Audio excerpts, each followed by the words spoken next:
अस्सलाम वालेकुम।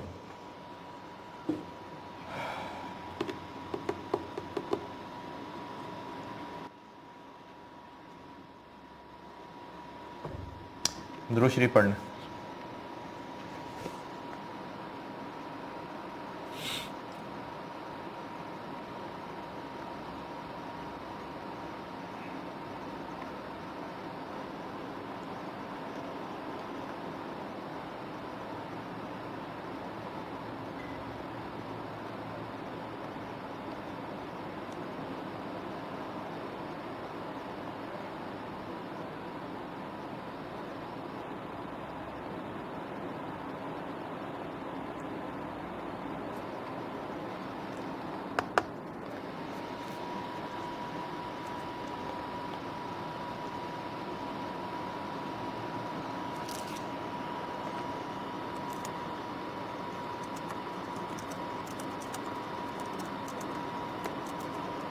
ये लॉन्ग टर्म बेनिफिट करना है।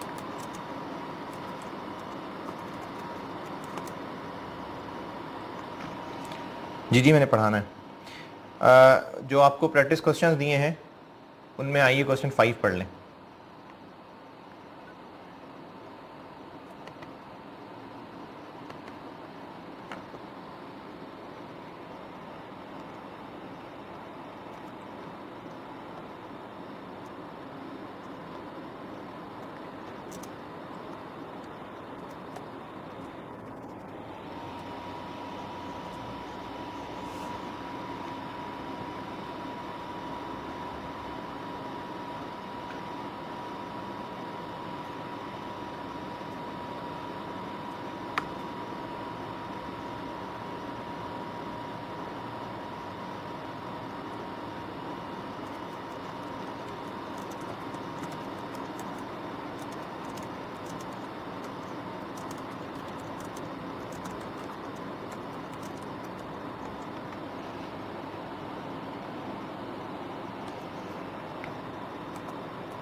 पढ़ लिया? अच्छा, ये एसीसी का सवाल है, आसान सा है। 2 एसीसी के सवाल करा दो, फिर सी फैप के भी आते हैं। इसमें पहले तो हम कॉन्सेप्चुअल डिस्कशन कर लेते हैं कि ये प्लान ए और बी हैं कौन से। पहले प्लान बी की बात करते हैं। ये डिफाइंड कंट्रीब्यूशन है या डिफाइंड बेनिफिट है? प्लान बी सर ये defined benefit defined contribution plan है, क्योंकि इसमें हमने कोई गारंटी नहीं की है कि कल को इन लोगों को क्या रिटर्न मिलेगा। कंपनी की obligation is limited to the amount that is contributed to the fund. Plan B, हमारी जिम्मेदारी लिमिटेड है to the amount that is contributed to the fund, बस। अब फंड चाहे अच्छा चले चाहे फ्लॉप हो जाए, हमारी तरफ से कोई गारंटी नहीं है, तो हम इसको डिफाइंड कंट्रीब्यूशन प्लान कहेंगे या defined benefit plan? Defined contribution plan. और इसमें डिस्कशन, वैसे जो एसीसी का सवाल है इसमें डिस्कशन इस तरह की होती थी, बहरहाल अगर हो भी जाए तो उसकी डिस्कशन के अंदर वही 3-4 पॉइंट जो डिफरेंस के पड़े थे वही आ जाएंगे कि चूंकि इसमें रिस्क हमारा नहीं है, एम्प्लॉय का है, चूंकि हमारी जिम्मेदारी सिर्फ कंट्रीब्यूशंस तक है, तो इसलिए डिफाइंड कंट्रीब्यूशन है। प्लान ए डिफाइंड बेनिफिट है, क्योंकि हमने उनको फार्मूला बेनिफिट का डिफाइन करके दिया है। हमने उनको कहा है कि हम तुम्हारे जो रिटायरमेंट होगी उस पर तुम्हें गारंटीड पेंशन देंगे, जितने साल गुजरे होंगे उसके हिसाब से देंगे, तो हमने उनको बेनिफिट गारंटी कर दिया ना, तो ये डिफाइंड बेनिफिट प्लान। अच्छा, पार्ट बी क्या है? प्लान ए के हिसाब से एक्सट्रैक्ट्स बनाते हैं, चलें बना लेते हैं। तो अब ये हमें वो SOCI और SOFP बनाना है ना, तो पहले बना लेते हैं रिकन्सिलिएशन नोट्स में।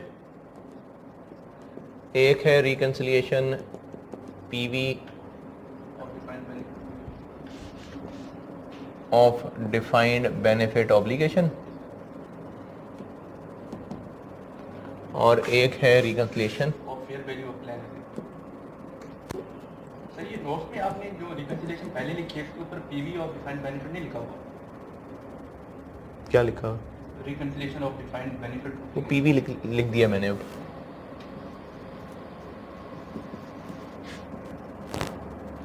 जो डाउनलोड करोगे ना उस पर लिख दिया हुआ जी। क्या क्या लिखूं उसमें, इधर आते हैं पहले। ओपनिंग बैलेंस कितना?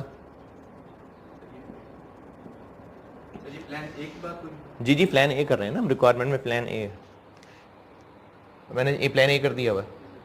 सर रुपीज में मिलियन है 200, 1 जनवरी 19। 1 जनवरी 19 200 है। और इसमें क्या क्या आता है? Interest cost. इंटरेस्ट कौन सा रेट लें? सर जो स्टार्ट किया है कितना, 5% या 6%? सर 5%। 5%, तो 200 का 5% 10। 10। और क्या आता है? सर ये current service cost current service cost दी हुई है। बिल्कुल दी हुई सर। करंट सर्विस कॉस्ट कितनी? 20। इसमें जो मुश्किल हो सकती है ना, वो ये हो सकती है कि आपको ये 3 वर्ड्स की बजाय अंग्रेजी में लिख के समझाया और आपको ढूंढना पड़े। अभी करते हैं सवाल। कैलकुलेट नहीं करना पड़ेगा? नहीं कैलकुलेट हमारे बस की बात नहीं है, हम कैसे कैलकुलेट करेंगे। हाँ हो सकता है छोटा सा सवाल वैसा बच जाए जैसे मैंने कल एग्जाम्पल कराई थी, हो सकता है, लेकिन अगर इतना फुल फ्लैज सवाल है तो फिर उसमें कैलकुलेशन नहीं होगी, वो तो एक बंदे की कैलकुलेशन करनी थी। और क्या आता है?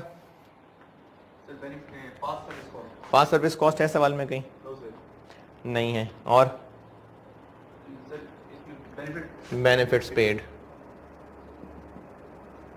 कितने? सर पेंशन बेनिफिट पेड आ रहा है 19। 19। और क्या होता है ऑब्लिगेशन में? Sir settlement. सेटलमेंट का कहीं जिक्र नहीं है, तो एक लाइन छोड़ के क्लोजिंग बैलेंस कितना? 17। Total contribution paid to for year क्या लिखा मैंने? 240। बैलेंस है ये? बिल्कुल का नहीं है बैलेंस। सर कर रहा हूँ।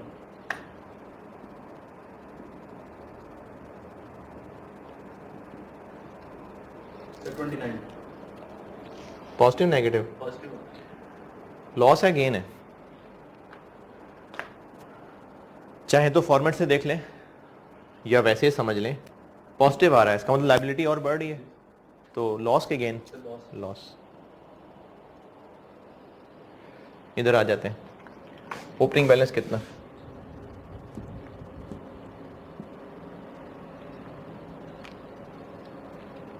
Sir opening balance 180।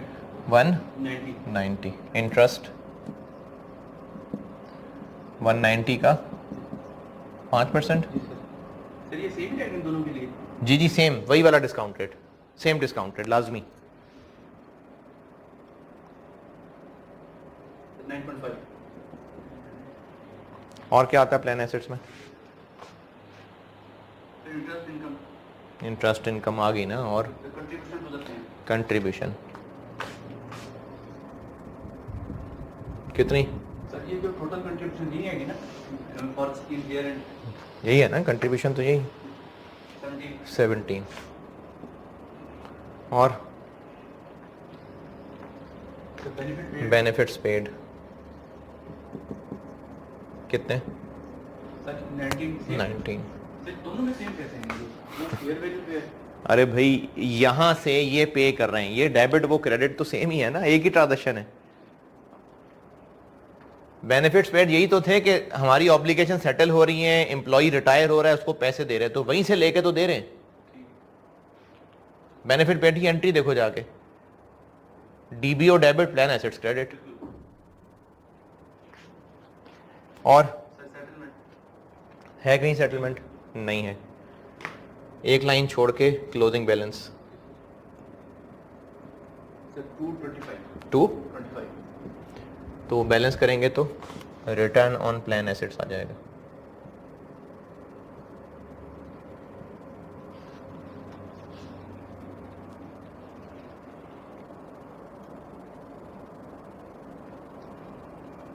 सर 27.5 अच्छा, जब भी कोई बैलेंसिंग फिगर निकाला करे ना, तो उसको क्रॉस चेक जरूर किया करें।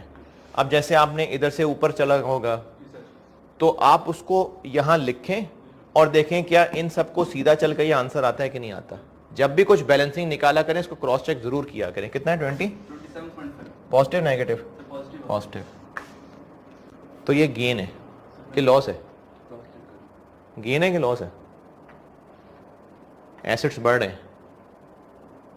नहीं, वहां नहीं लिखा हुआ, वैसे पूछा। तो ये गेन है। इससे अब हम SOFP और SOCI बना लेते हैं। सर हमने भी ऐसे चलना है, पहले रिकंसिलिएशन बनानी है। ये चीजें पता चलेंगी तो वहां लिखेंगे ना। इससे हम वो बैलेंसिंग फिगर निकालेंगे तो ही तो SOCI बनेगी। इंटरेस्ट कैलकुलेट करेंगे तो SOCI बनेगी ना। PV of DBO 240, fair value of plan assets 225, 15। ये SOFP हो गया। SOCI सर एक चीज इसमें क्लियर कर दें। जी जी। ये जो एसेट सेलिंग टेस्ट होगा सर, वो फिर कब लगेगा? अब ये 15 अगर नेगेटिव आ रहा है ठीक है, सरप्लस आ गया। तो अब ये एसिड सीलिंग के साथ कंपैरिजन होगा। ठीक है, अगर एसिड सीलिंग ये 15 आ रहा है और वो 12 आ रहा है, तो हम उसमें से 3 और माइनस करके इसको 12 पे ले आएंगे। ठीक है। और वो जो 3 और माइनस होगा वो OCI में जाएगा। सर वो इन्फॉर्मेशन दी होगी? वो दी होगी ना, और कैसे निकाल सकते हैं। SOCI में करंट सर्विस कॉस्ट कितनी? 20। इंटरेस्ट नेट सर 10 और 9.5। पास सर्विस कॉस्ट नहीं है। गेन लॉस ऑन सेटलमेंट नहीं है। OCI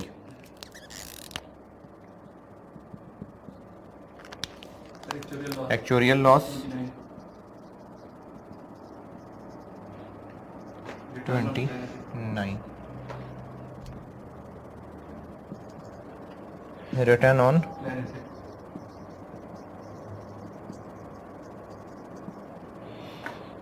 कितना? 27.5। अच्छा, अब ये जो 27.5 है ये गेन है, तो आप इसको बाकियों से फर्क करें क्योंकि बाकी सारे एक्सपेंस हैं। तो चाहे इन सबको ब्रैकेट लगा दें या फिर उन सबको पॉजिटिव रख के इसको ब्रैकेट लगा दें, क्योंकि अलग फर्क तो दिखाएंगे ना। सर ये ठीक है। बस ये सवाल था। आसान है मुश्किल है? अभी तक सर यही है, तभी तक भी आसानी होगा। क्वेश्चन 6 पढ़ लें।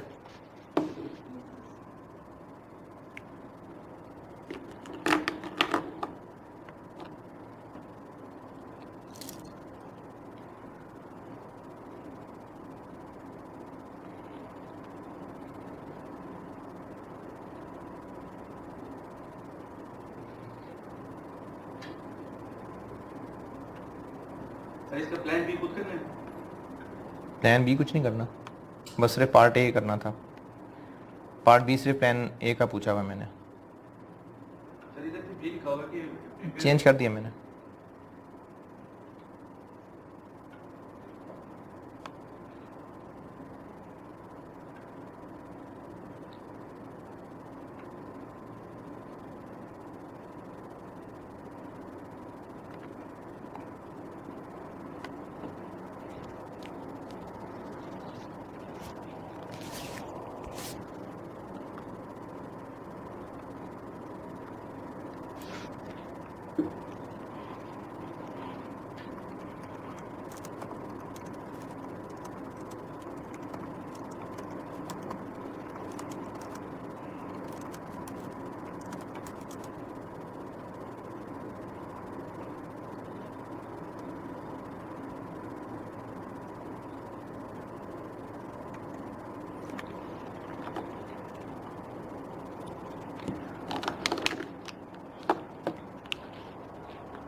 जी पढ़ लिया।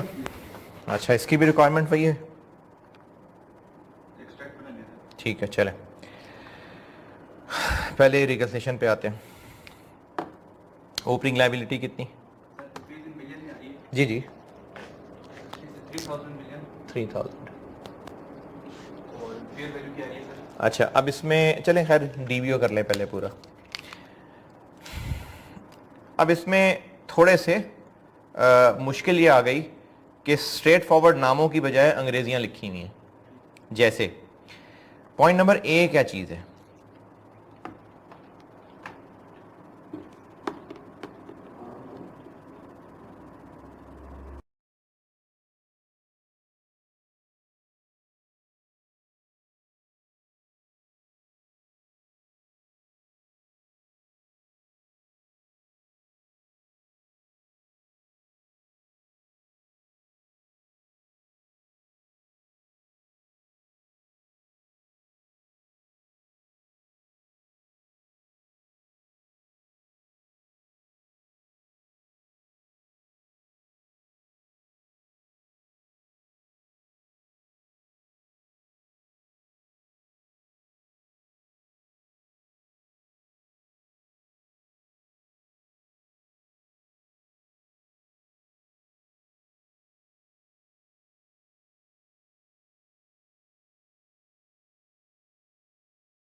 पिछले सवाल में तो स्ट्रेट फॉरवर्ड नाम लिखे हुए थे ना, अब यहां पर आपको अंग्रेजियों से पहचानना पड़ेगा। पॉइंट ए क्या है? सर ये करंट सर्विस कॉस्ट जी करंट सर्विस कॉस्ट है।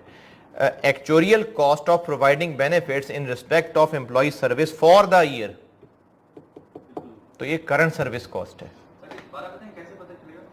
Actuarial cost of providing benefits in respect of employees service for the year, तो ये करंट सर्विस कॉस्ट है। तो ये करंट सर्विस कॉस्ट है 40।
B sir pension benefit benefits paid, जी sir 42 benefits paid यहां भी आएगा,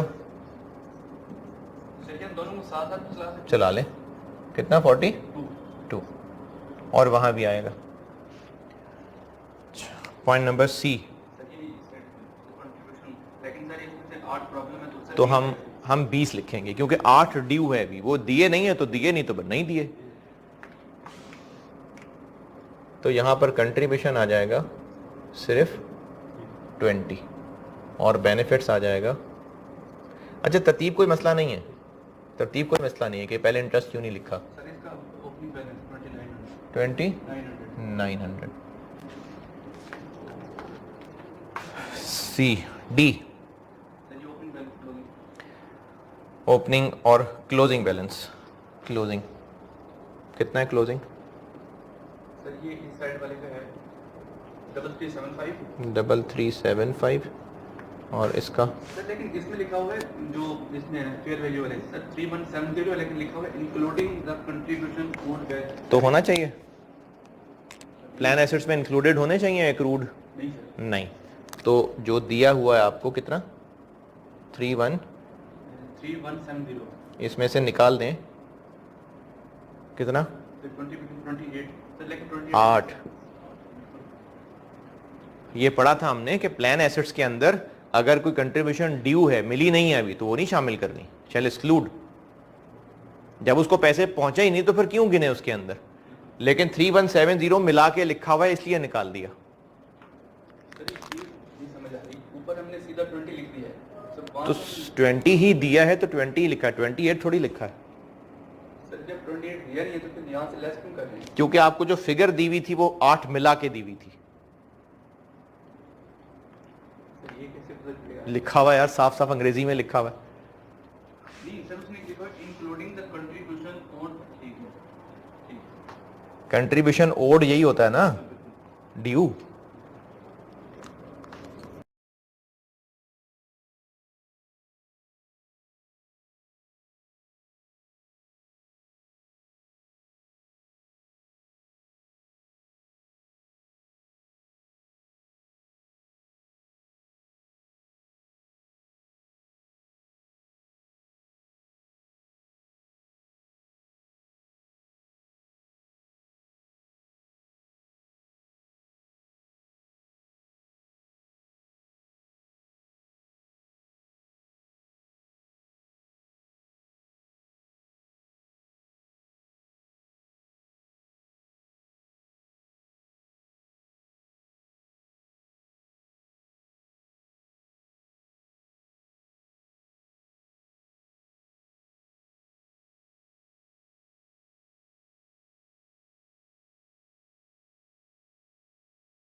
316 और क्या है, पॉइंट डी हो गया, पॉइंट ई भी हो गया। चलें,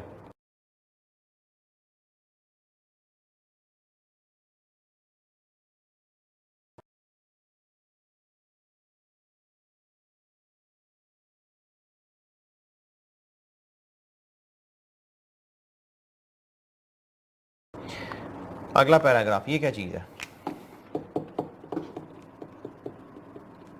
अमेंडमेंट इन प्लान है सर। ये 125 मिलियन क्या है?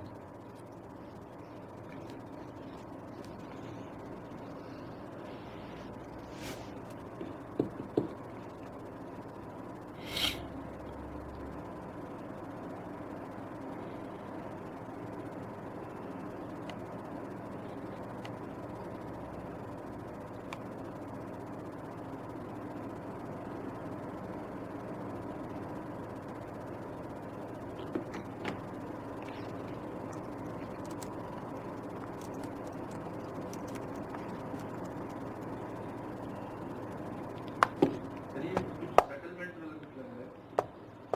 फिर गौर करो।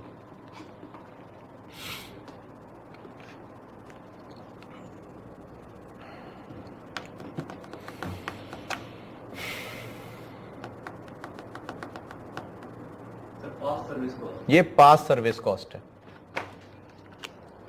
तो ये मुश्किलें हो सकती हैं इसके अंदर कि आपको अंग्रेजी से पहचानना पड़े।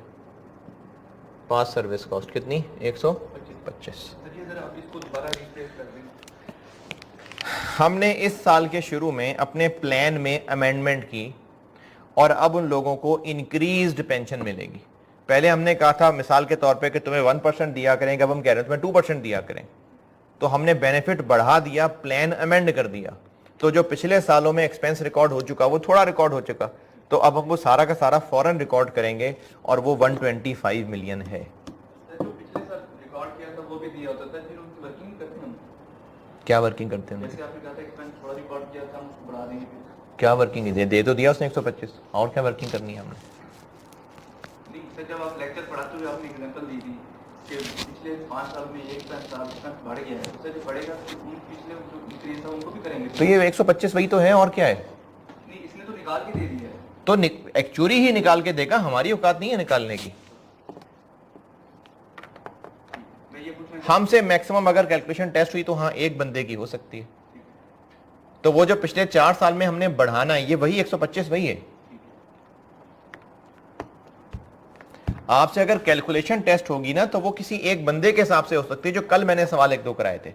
पूरी आवाम की हम नहीं कर सकते, हमें तो एक्चुअली बताएगा, तो इसलिए आपको सवाल वाला बताएगा। और क्या है?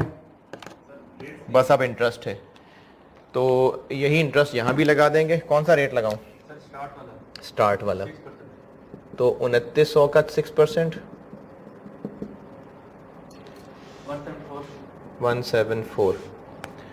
अच्छा, यहां पर ना ये एक आर्ग्यूएबल बात है। एक सवाल में हुआ हुआ है, बाकियों में नहीं हुआ हुआ। मैं आपको बता देता हूं। ये जो 125 फिगर दी है, ये कब की दी हुई है?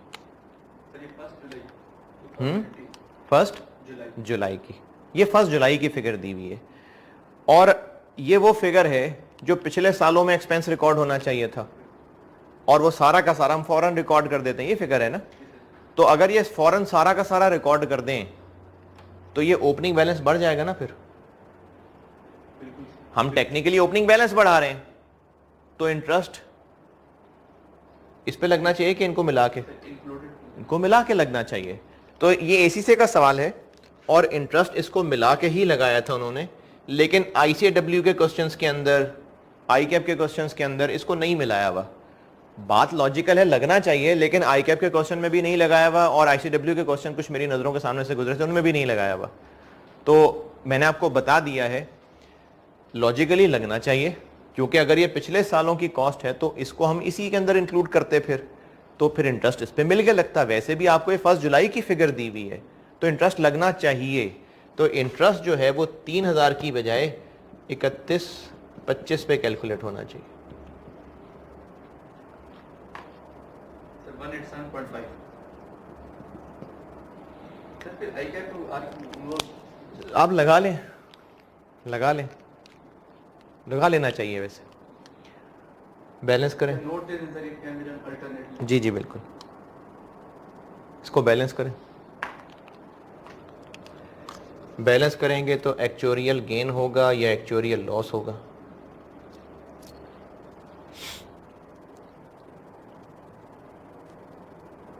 64.5 पॉजिटिव 64.5 यानी गेन हो गया कि लॉस हो गया? सर लॉस हो गया। लॉस हो गया। और इसी तरह से इसको बैलेंस करेंगे तो वो रिटर्न ऑन प्लान एसेट्स आएगा।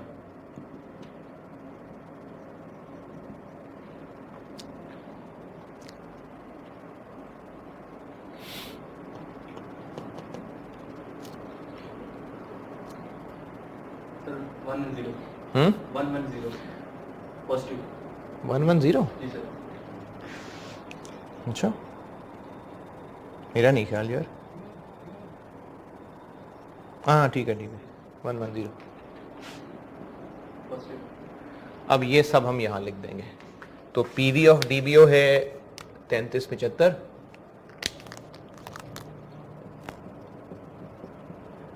प्लान एसेट्स है 3162, 213, करंट सर्विस कॉस्ट है 40, इंटरेस्ट है 187.5 माइनस 174 13.5, पास्ट सर्विस कॉस्ट है 125, फिर ओसीआई है, इसमें है एक्चुरियल लॉस 64.5 और है रिटर्न ऑन प्लान एसेट्स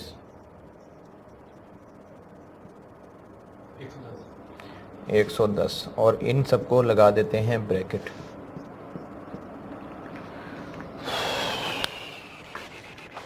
ये क्वेश्चन पेपर में कितने नंबर का रहेगा? यार ये ना पिछले काफ़ी अटेम्प्ट से नहीं आया है। एक छोटा सा पार्ट टेस्ट हुआ था 3-4 नंबर का, कॉन्सेप्चुअल पार्ट था। फुल फ्लैज सवाल ये 2016 में आया था और तब आया था ये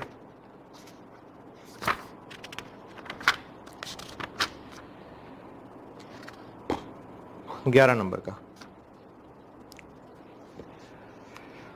चलें एक पास पेपर का सवाल भी कर लेते हैं। पेज 219 पे आए, पेज 219।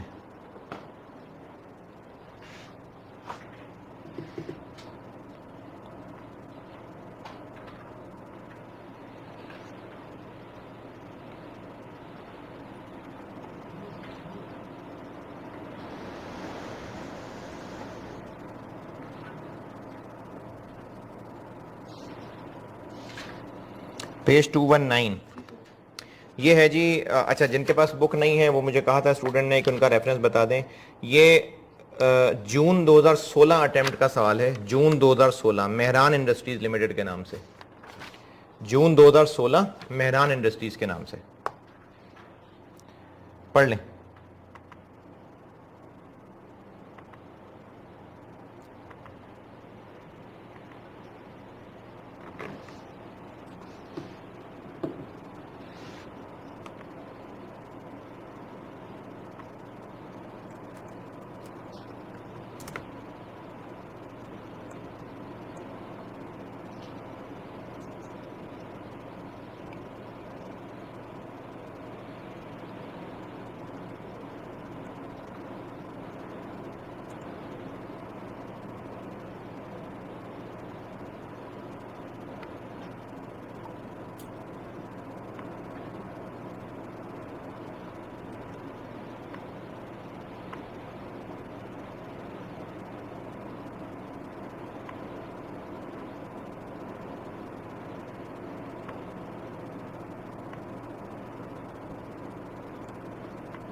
पढ़ लिया?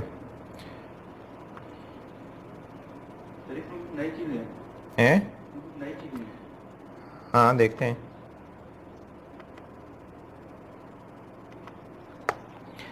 जी, इसमें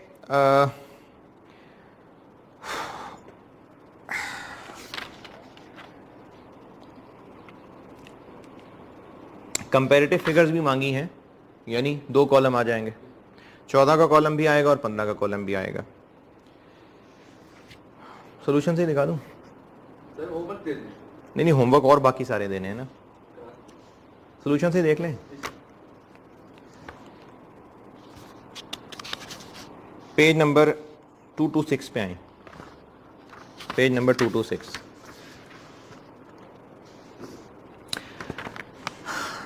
सबसे टॉप पे डीबीओ की रिकैलकुलेशन, यानी ये वाली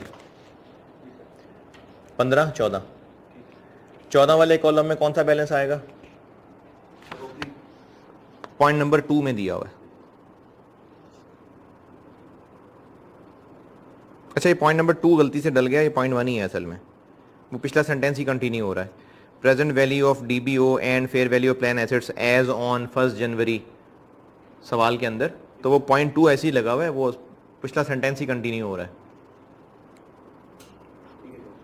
तो ये 1 जनवरी के बैलेंस दिए हुए, 1 जनवरी 14, ये किस कॉलम में आएगा?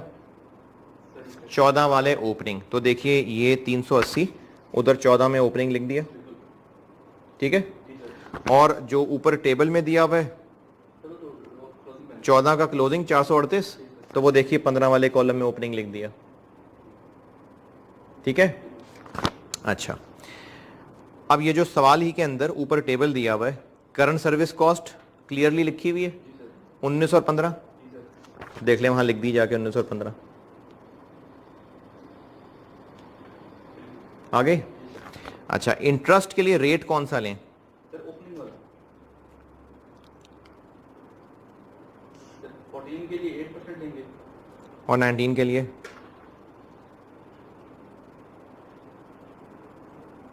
अब ये डेट नहीं ना लिखी हुई, तो बस इसका मतलब ये इस साल का एप्लीकेबल रेट था। तो 14 के लिए 8% और 15 के लिए, तो दोनों के ओपनिंग पे 9 और 8 लगा लिया। देख लें इंटरेस्ट। अगर इंफॉर्मेशन हम देखें क्वेश्चन में, तो सर ऊपर उसने क्लियरली बताया हुआ है कि फॉर द ईयर एंडेड 31 जी। दिसंबर 15, सर फिर उसके नीचे उसने इंफॉर्मेशन दी है। तो इसका मतलब ये तो नहीं कि ये 31 दिसंबर 15 वाले रेट है। फॉर द ईयर का मतलब है कि उस रेट पे एप्लीकेबल रेट है, ये उस साल पे। फॉर द ईयर लिखा है ना, एज एट तो नहीं ना लिखा, तो फॉर द ईयर है। तो ये जो डिस्काउंट रेट है ये हो सकता है 1 जनवरी वाले हों, एप्लीकेबल तो फॉर द ईयर ही है ना ये, तो इसलिए फॉर द ईयर में लिख दिए। तो 15 वाला इंटरेस्ट 9% पे और 14 वाला 8% पे। देखें इंटरेस्ट ऐसे ही निकाला हुआ, ठीक है। अच्छा, उससे नीचे आते हैं, point number 4, point number 4 on 1 जनवरी 15, इसकी अंग्रेजी पढ़ें, देखें क्या आई है। ऑन 1 जनवरी 15 यानी 2015 टर्म्स चेंज हुई, जिसकी वजह से जो बेनिफिट था वो 30 मिलियन बढ़ गया। ये क्या है? पास सर्विस कॉस्ट है। अच्छा, अब ये जो एक्स्ट्रा बातें लिखी हुई है ना, ये असल में पुराने आईएएस की चीजें लिखी हुई हैं, ये पुराने आईएएस की चीजें लिखी हुई हैं। शायद ये इस अटेम्प्ट में एग्जामिनर ने ये चाहा होगा कि देखो स्टूडेंट पुराने वाले भी पढ़ा है कि नया आईएएस पता है इसको। तो ये जो पुराना आईएएस था ना, उसमें ये चीजें देखनी होती थी कि कितना टाइम अभी रहता है, कितना टाइम गुजर गया हुआ है, ये देखना होता था। नए में ऐसा नहीं है। तो ये उसने डाटा दिया होगा ये देखने के लिए कि देखो पुराने वाले पे फंसे हुए लोग अभी तक के नए वाले का पता भी है उनको। तो ये फालतू डाटा दिया हुआ है। हमें इसमें से सिर्फ 30 मिलियन चाहिए बस। 15 की पास सर्विस कॉस्ट के 14 की? 1 जनवरी 15, 15 की पास सर्विस कॉस्ट के 14 में? 15 में ही करेंगे ना, रिकॉर्ड कब करेंगे? 15 में। तो देख लें 15 वाले कॉलम में लिखा हुआ है 30 पास सर्विस कॉस्ट, ठीक है। सर ये सर्विस 14 की है लेकिन लिखेंगे अरे पास्ट सर्विस कॉस्ट है तो उसका मतलब पुरानी है, लेकिन रिकॉर्ड तो 15 में कर रहे हैं ना जब प्लान चेंज हो रहा है। इसमें कोई एक्रूअल कॉन्सेप्ट नहीं है कि पुराने सालों में जाके करके आए, ये अभी प्लान चेंज हुआ है तो अभी रिकॉर्डिंग होगी। चूंकि पुराने साल की है तभी तो पास्ट कह रहे हैं इसको, लेकिन है 15 में रिकॉर्डिंग।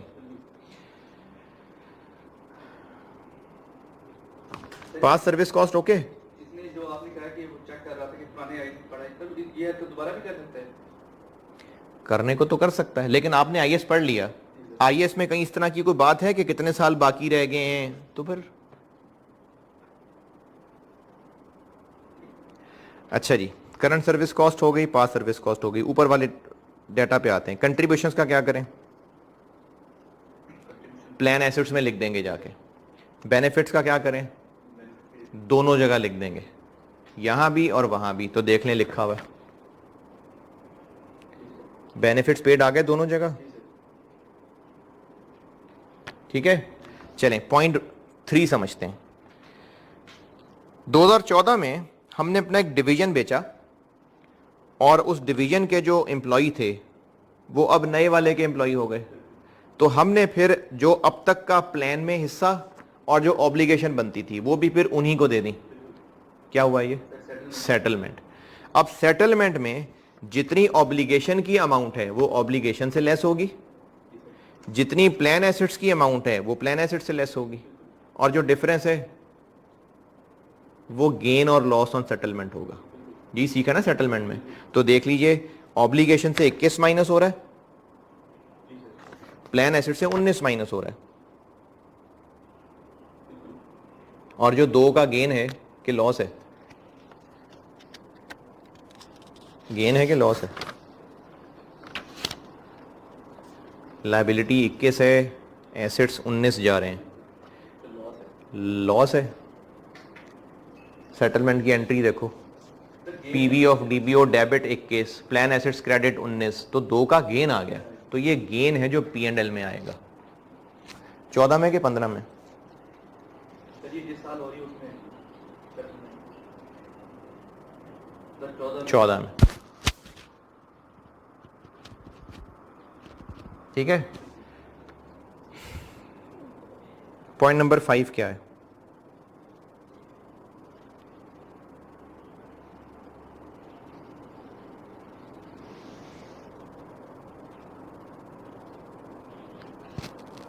सोलह में इतनी कंट्रीब्यूशंस देंगे, तो कहां लिखूं उसको?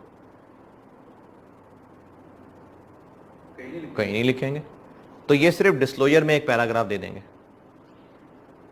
ये एक बात आपने बताई थी। अच्छा, मैंने आपको डिस्क्लोजर्स उतने बताए हैं जितने समझने ज़रूरी होते हैं।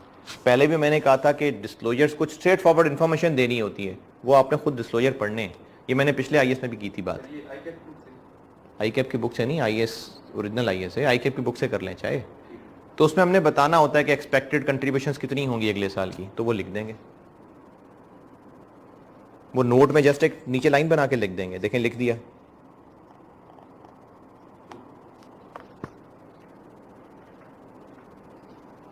ठीक है।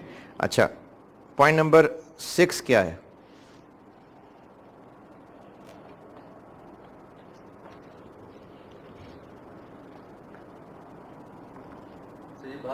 बड़ी लग रही है आपने। मैंने कहा था कि हमने डिस्क्लोजर में बताना होगा कि जो प्लान एसेट्स हैं वो कहाँ कहाँ इन्वेस्ट किए हुए हैं, तो ये वो ब्रेकअप बताया हुआ है। तो देखिए आंसर में एंड पे सबसे ये किया हुआ, प्लान एसेट्स का ब्रेकअप बताना होता है हमने, जो क्लोजिंग बैलेंस है ना उसका ब्रेकअप बताया हुआ है। ठीक है, और इसी रिकंसिलिएशन से निकाल के फिगर्स P&L में चली जाएंगी, और जो एक्चुरियल गेन लॉस होगा वो OCI में चली जाएंगी। तो यहीं से उठा के SOFP और SOCI बना दिया इन्होंने। 11 नंबर का सवाल, ठीक है यार, मैं क्या कह सकता हूं। अच्छा, अब आप ये हमने क्वेश्चन 6 कर लिया इस बुक का। इसके अलावा जो इसी बुक के अंदर क्वेश्चन नंबर 3 है वो वही है जो मैंने भी पहले करा दिया था। क्वेश्चन नंबर जो 3 है वो वही है जो मैंने भी पहले कर लिया था इससे पहले। क्वेश्चन 1, क्वेश्चन 2, क्वेश्चन 4, क्वेश्चन 5 जितने कर सकते हैं कर लें, आसान से ज़बानी भी हो जाएंगे। सारे कर लें, सारे कर लें। एक 2015 का है, एक 2011 का है, ये जिनके पास बुक नहीं है, एक विंटर 2007 का है, और एक इन्होंने खुद ही कहीं से बना के उठाया हुआ है। क्वेश्चन 6 के बाद जो लिखा हुआ है ना वो हमने नहीं पढ़ा अभी, वो IS 26 है। ठीक है, तो अब ये एक मैंने क्वेश्चन 6 करा दिया, एक जो क्वेश्चन 3 है ये वही है जो मैंने भी पहले कराया था। बाकी 3 सवाल रह गए, चारों करने, चारों कर लें, ज़बानी हो जाएंगे, इसी तरह के ही हैं। चारों कर लें, बल्कि चारों कर लें ताकि फिर दुआ का हिस्सा बन जाए। ये चारों सवाल करने हैं आपने। जिनके पास ये बुक नहीं है मैं बता देता हूं। एक विंटर 7 का सवाल है, मोहानी फर्टिलाइजर कंपनी। एक समर 2011 का सवाल है, गैलेक्सी टेक्सटाइल्स लिमिटेड। एक समर 2015 का सवाल है, तंजीम लिमिटेड। लेकिन उनके सॉल्यूशन ICAP के जो उस दौर में वैसे होते भी नहीं थे शायद। जैसे अगर 2011 वाले का सॉल्यूशन है तो वो तो पुराने IS के मुताबिक होगा, तो इसलिए इसी में से ही करना चाहिए हमें। हाँ जी, आप ठीक हैं, अपडेट किए हैं। IS 19 ख़त्म। अभी इससे रिलेटेड ही IFRS 2 है, इसी से रिलेटेड है, IFRIC है, इसी से रिलेटेड है। तो अभी ये पूरा सेट है जो और 2-3 टॉपिक चलेंगे। IS 19 बस यही था।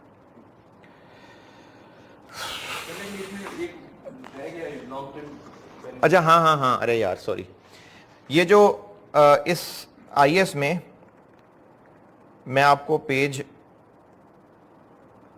11 के एंड तक ला चुका हूं। इसके बाद है other long term employ benefits, छोटी सी चीज है, और टर्मिनेशन बेनिफिट्स, छोटी सी चीज है। ये आपने खुद पढ़ना है, कोई मसला नहीं, आप पढ़ के देख लें, आपको पता चल जाएगा कि इसमें तो है ही कुछ नहीं। लेकिन टर्मिनेशन बेनिफिट्स के एंड पे मैंने IS की एक एग्जांपल कॉपी की हुई है जो तकरीबन एक पेज पे चल रही है। आधा पेज 12 पे और आधा पेज 13 पे। ये ज़रूर पढ़िएगा, अच्छा कॉन्सेप्चुअल क्लैरिटी आ जाएगी। तो ये अदर लॉन्ग टर्म बेनिफिट्स और टर्मिनेशन बेनिफिट्स ये खुद ही पढ़ने हैं आपको।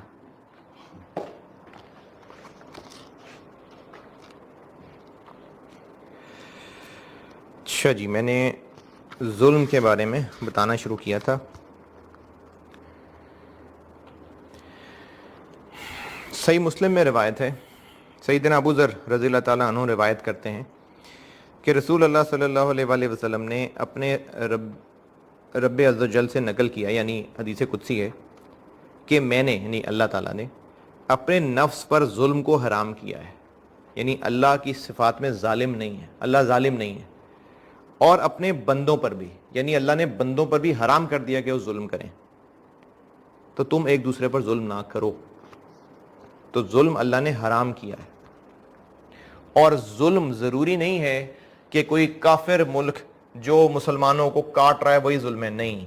अगर आप अपने सबऑर्डिनेट के साथ जितने काम उसकी जिम्मेदारी है उससे ज़्यादा उसको जलील कर रहे हैं सबके सामने, जो उसकी गलती नहीं भी थी, सिर्फ इसलिए कि आपकी जो है वो रोब बन सके, आप जुल्म कर रहे हैं। जब आप किसी माड़े बंदे पे, किसी दुकानदार पे, किसी रक्शे वाले के पैसे मार रहे हैं, आप जुल्म कर रहे हैं। जब आप अपने किसी छोटे बहन भाई पे अपना रोब जमा के उसका हक ले रहे हैं जो कि उसका हक था, आप जुल्म कर रहे हैं। तो ये जो जुल्म है ना, ये ज़रूरी नहीं है कि कोई से जालिम हुक्मरान के ही अंदर होता है। ये हर इंडिविजुअल कहीं ना कहीं इसका जुल्म का इर्तिकाब कर रहा है, तो सबके लिए हराम है। चलें जी, अल्लाह हाफ़िज़, कल मुलाकात होगी इंशाअल्लाह।